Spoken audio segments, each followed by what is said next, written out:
talking to me today. I'm really looking forward to talking to you about your book, about the dark side of behavior, the bright side of behavior, or how we want to look at the kind of yin and yang of that, maybe.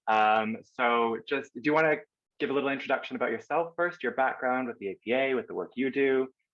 Absolutely. Thank you so much for having me on. So, I have a few different hats that I wear right now. So, I'm the Director of Innovation at the American Psychological Association, where I look at the intersection of technology and mental health care, in particular, how these things can be used to make mental health care more scalable and accessible and affordable. But on the side, I have my own business where I look at the light and the dark of high potential individuals, in particular, creatives and entrepreneurs. And so I have a book on it, Wired This Way, as well as a TED Talk. And I work with individuals and organizations to really kind of take a contrarian approach to what is typically kind of a strengths coaching paradigm and actually really focusing more on shadow coaching. So, really turning over the rocks that we don't always like to look at, especially as it relates to how we engage with our work in the workplace to uncover more of our potential rather than just put a spotlight on our flaws. Yeah, that's so interesting because most of my early career, I focused on high potential and leadership and very much the bright side of it. And how do you spot potential? How do you develop it? But in the last few years, as I kind of did that research, I thought the dark side of that was really interesting because there's definitely value in focusing on strengths, especially for people who have trouble finding their own strengths.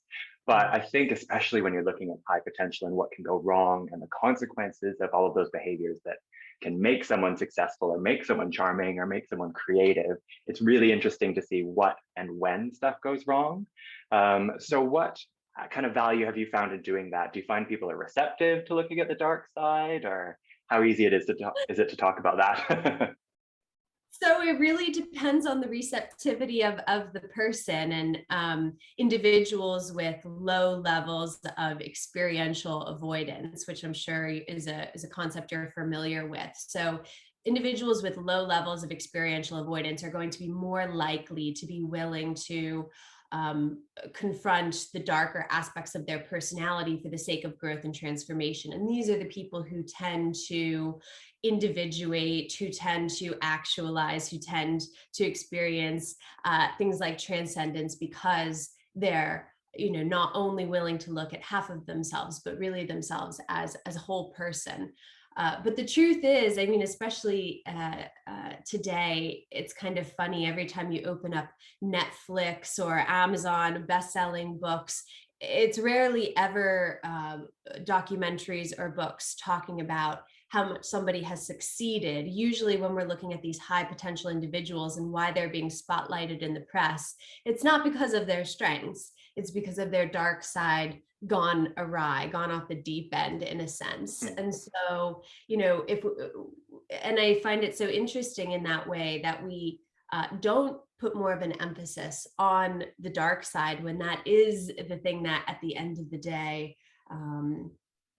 can be our greatest scarlet letter as a professional, or it can be what we're sort of drawn and quartered for in the public Yeah. domain. It's rarely for our light side, it's almost always for our dark side. But when we begin to understand our dark side, it's not only about avoiding the potential downfalls, it's also about understanding how those dark sides of our personality are absolutely indistinguishably, inextricably connected to our light, right? Mhm. So if we look at somebody who's prone to depression or has addictive behavior or obsessive behavior, neurotic behavior, as many high potential individuals do, these qualities are almost exclusively connected with the qualities that make them so successful as a leader. So really helping the individual understand that double-edged sword or that two-sided coin can be perhaps the single most invaluable gift that you can give them, because it allows them to begin to soften into and accept the parts of their personality that they otherwise would prefer to suppress or shame, and then ends up coming out sideways often in very unflattering ways. So it's better to confront it head on. Yeah, it's interesting when you say that too about kind of Netflix documentaries or biographies of things. In hindsight, it's really easy to say, okay, here's the point where someone went wrong, or here's all of the stuff that they did wrong. But when I was writing Dark Social, I did a couple biographies and I tracked people's kind of careers, like Carlos Ghosn, who is the Nissan guy who kind of had that downfall, snuck out of Japan in a tuba case kind of thing. And you can see like a trajectory of 10, 15, 20 years of this amazing press. Now these fantastic people who are great at cutting costs or reducing fat or doing all of this stuff in their organization. And you can kind of chart this course of where they're amazing, they're great, they're fantastic. And then all of a sudden something turns in the press Yeah. coverage of it, and now they're evil, dark, destructive. But all of the signs were there all along. All of the both sides of the coin have always been there, right? But it's funny how we kind of flip from seeing someone as only good or only bad based on kind of a specific trigger or event. Yes. And what we so often don't realize is that we're actually shaming and saluting the individual, or shaming and celebrating the individual for the exact same quality, Mhm. just refracted in a slightly different light. So, take, for example, um, we're hearing a lot about the CEO of WeWork, or former Oh CEO yeah. of WeWork, Adam Newman, and he had a decade in the press where he was just glorified for being risk tolerant and passionate and charming and ambitious and all of these wonderful qualities.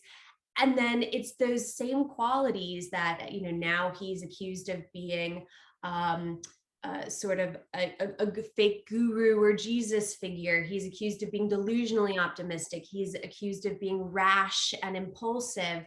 But again, if not for those sort of risk-taking qualities, or that charismatic personality, or the underlying sense of passion, he wouldn't have built what he did. And so what we don't always realize is that, yeah, we can shame people all day long, but then we should really think twice about celebrating for them for these extreme qualities as well.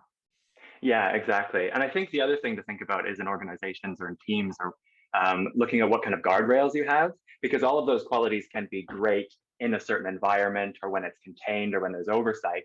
But if you give people free reign and a long history of success and achievement and kind of then no limitations on what you can do, then sometimes it's hard to keep that on the rails, on track in a kind of productive or ethical direction. But do you think as a guardrail, like self-awareness would be important for that too, kind of keeping yourself on track and knowing how to do that?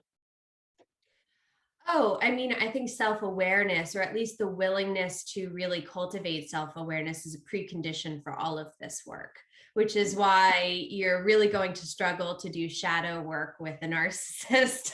Yeah.